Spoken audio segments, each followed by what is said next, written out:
이게 뭐 사료에 대해 발전에 대해서 계속 얘기를 했는데 사료가 인식의 변화 그런 거에서도 좀 달라지는 것 같고 그리고 좀 트렌디한 사료 그런 것들이 있는 것 같아요. 그런 것들에 대해서 좀 어떻게 생각하시나요?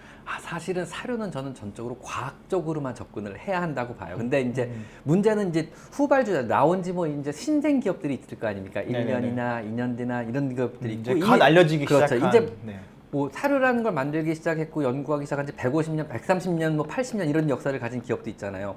그렇다 그러면 신생 기업이 따라갈 수 있는 게 뭐가 있을까요? 결국 마케팅으로 따라잡아야 돼 이게요. 왜냐하면 그렇죠. 어차피 노하우나 아니면 집약된 기술이나 아니면 갖고 있는 공장이나 아니면 자본이나 모든 게 부족한 상황이잖아요. 그렇죠. 그럼 아까 말한 그 트렌디로 잡아야 되는 거죠. 그 마케팅이란 거, 마케팅으로 포장한 트렌디함인데 네. 이게 과연 그게 옳은 방법이냐는 저는 좀 의문이 가요. 예를 들면은 네. 뭐 요즘에 마카롱 같은 거 달달한 간식류 되게 유행하잖아요. 네네 그렇죠. 그 빅맥이 기존 전통적으로 빅맥이라는 게 있잖아요. 네. 빅맥은 식사 대용이 되지만 마카롱이 식사 대용이 될까요? 근데 트렌디하게 안 되죠. 마카롱이 트렌디하고 있어 보이잖아요. 그래서 요즘 젊은 여자분들이나 뭐 이런 분들 식당에서 뭐 커피 한 잔에 마카롱으로 점심 때우고 이런 분들 많지만 그게 과연 제대로 된 영양 성분일까요? 그 사람의 몸을 오래 구성할 수 있을까요? 문제는 음식은 트렌디한 거 거리가 멀어야 돼. 이건 과학이어야 되고 나의 생명을 더 오랜 기간 유지를 시켜줄 수 있는 거야 되거든요. 음식을 더군다나 내가 선택은 하겠지만 결국 먹는 건 주체는 따로 있잖아요. 내가 보호해야 될 대상이잖아요. 이 보호해야 될 대상은 15년, 20년 동안 얘는 건강하게 살아야 되는 대상이잖아요.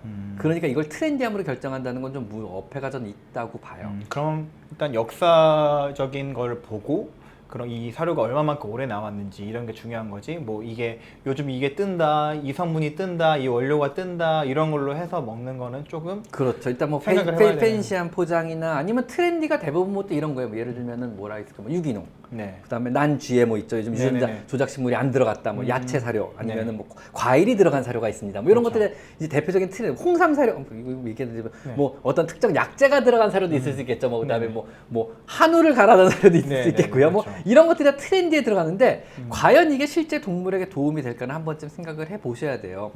예를 들면 유기농을 보죠. 유기농 요즘에 한참 유행하잖아요. 그렇죠. 근데 과연 그게 정말 유기농일까? 유기농은 법적 제재가 없는 표현이거든요. 그냥 마케팅 용어거든요. 예를 네. 들면 이만한 사료 한 포에 유기농으로 된 콩 한 쪽만 집어넣어도 이건 유기농으로 표시를 해도 아무런 도덕적, 법적 문제가 없어요. 그리고 아침 식사 유기농으로 모든 식사를 유기농으로 한번 해본 적 있으세요? 한 번요? 아니요? 네. 한 끼 식사도 모든 식사를 유기농으로 하는 건 불가능에 가까워요. 사람들 이게 되게 어려운 문제거든요. 그리고 엄청 비싸지지 않나요? 비싸지는 것도 비싸지지만 사실 불가능에 가까워요. 예를 들면 유기농 소라는 게 나오려면은요. 네. 먼저 땅을 3년 휴경을 해야 돼요. 아예 땅을 쉬게 해요, 먼저. 그래서 아예 약도 안 치고 그냥 놀게 해요. 그럼 완전히 논 땅에다가 3년 지나서 이제 농약 기운이나 땅에 어떤 게 다 빠졌다 싶으면 거기서 이제 아무런 농약도, 아무런 약도 첨가한 밀을 키워요. 그리고 소를 풀어서 그 밀만 먹게 해요. 네. 물론 소는 중간에 아프더라도 치료하면 안 돼. 항생제가 들어가도 안 되고 그쵸. 그렇죠. 유기농이니까. 예, 그렇죠. 그래서 살아남아야 돼요. 네. 그 소를 잡은 게 유기농 소가 되는 거예요. 그럼 그 고기를 써야 되고, 그렇죠. 그다음 밀도 유기농 밀을 써야 되고, 유기농 시대로서 살을 만드는데 이게 사실상 불가능에 가깝거든요. 너무 복잡한 그 과정을 그렇죠. 거쳐야 그리고 되고. 유기농을 인증해주는 단체도 없어요, 사실은. 그리고 뭐 미국 USDA라는 단체에서 유기농을 인증해주기도 하지만 그거는 이제 사람의 경우만이지 동물 사료에서는 미국 USDA도 도장을 찍어주지만 100% 우리가 유기농이라고 보장을 하지 않습니다. 문구를 또 추가를 해요. 그러니까 도장 파는 거죠, 사실은요. 그래서 유기농이란 말도 솔직히 말씀드리면 원료 생산한 가지 방식이지 이것 네. 자체가 실제로 안전하다는 보장을 하지는 못해요. 첫째로 그렇고요. 네. 뭐 또 뭐가 있을까요? 뭐 유전자 조작 음식이 안 들어갔다. 근데 사실은 우리도 알게 모르게 지금 현재 우리가 먹는 뭐 커피 여기 들어가면 우유부터 시작해서 이게 유전자 소일 수도 있고요. 네. 모든 음식이 유전자 음식이 조금씩 우리도 지금도 먹고 있어요.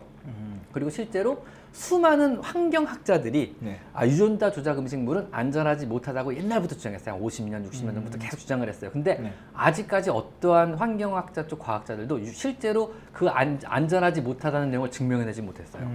반면에 오랫동안 먹어서 유전자 조작 음식들이 안전하다는 건 지금도 계속 증명이 되고 있어요. 왜냐면 많은 사람들이 먹고 지금까지 별 문제가 없으니까. 그렇죠. 뭐 기형아가 태어난다는 근거도 없고 확률적인 근거도 아무것도 없는 거예요. 그래서 실제로 유전자 조작 음식이 안 들어갔다. 이것도 그냥 마케팅 용어일 뿐이지 사람도 지금도 먹고 있거든요. 우리가 많은 먹거리에 유전자 조정 음식이 실제로 들어가 있어요. 그래도 아무런 문제가 없거든요. 이것도 사실 그냥 일종의 마케팅 용어 중에 하나가 아닌가. 그리고 또 예를 들면은 뭐 그레인 프리 이것도 대표적인 마케팅 용어에 들어가는데 사람에서는 그레인 프리가 의미가 있을 수 있냐? 그레인에 알러지 있는 분들이 있어요. 정확히 말하면 그레인 프리라는 의미가 뭐냐면요. 그레인 곡물이 안 들어갔다는 의미지 탄수화물이 안 들어갔다는 의미가 아니에요. 그렇죠. 이거는 그레인 즉 곡물 대신 뿌리 식물들이 들어가죠. 뭐 감자, 고구마, 타피오카 이런 다른 종류의 대체 탄수화물이 들어갔기 때문에 일단 탄수화물 프리는 절대 아니에요. 그러면은 이 차이가 뭐 있냐면 곡물에는 글루텐이라는 곡물 단백질이 따로 있어요. 이 글루텐에 알러지 있는 사람들이 간혹 있어요. 그래가지고 글루텐 프리나 그레인 프리는 이런 사람들에서 되게 중요한 문제인데 문제는 동물은 글루텐 프리가 거의 없어요.